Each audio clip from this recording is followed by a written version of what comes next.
at all, because the ego is nothing. It's meaningless. So the ego can show up in my mind. I may even fall for it for a short time. But then when I see what I'm doing, there's no judgment. There's no guilt.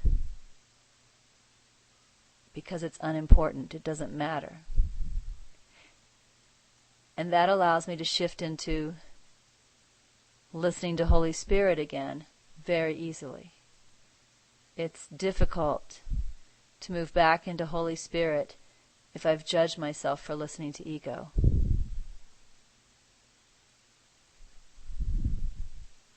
It's also impossible to love my brothers if I judge them for coming from ego. But when I see the ego as nothing, the love's a piece of cake. It requires no effort, it just is. So Holy Spirit tells us in this message, the second step is to let thoughts go as meaningless. That is, to see the thoughts as the nothingness that they are and have no investment in them. No investment in them really also means no need to change them.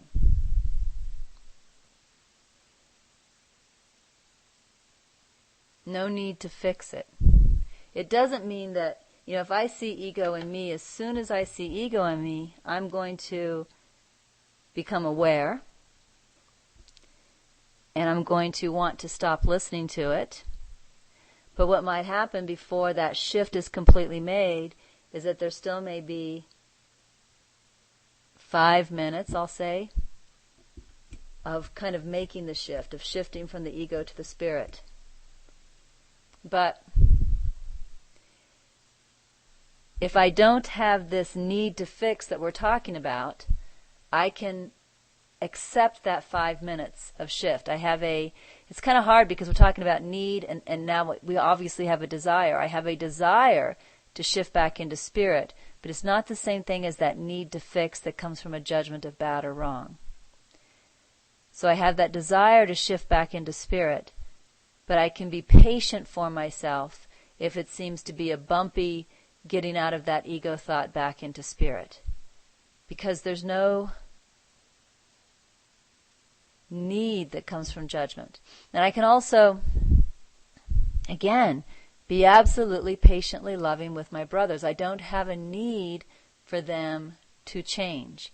I may see the ego. I may see how it's making them unhappy.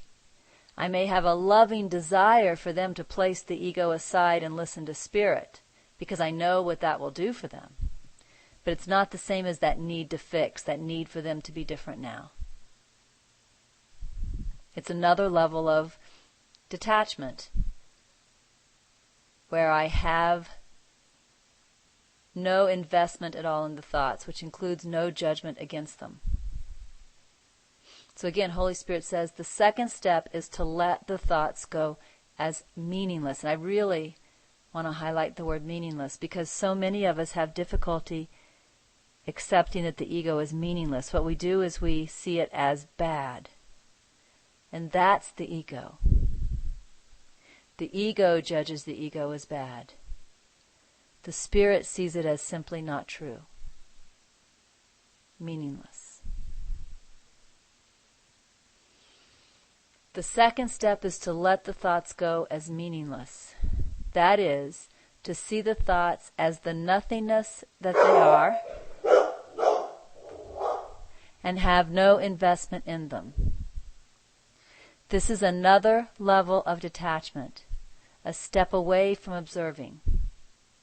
When one observes one's thoughts, there is still a feeling that they are my thoughts, although there has been a decision to remain detached from them, like when I gave them to the Holy Spirit as a gift. When one dismisses the thoughts as meaningless, as nothing, there is no longer a sense of ownership. For how can one feel he is the owner of nothing?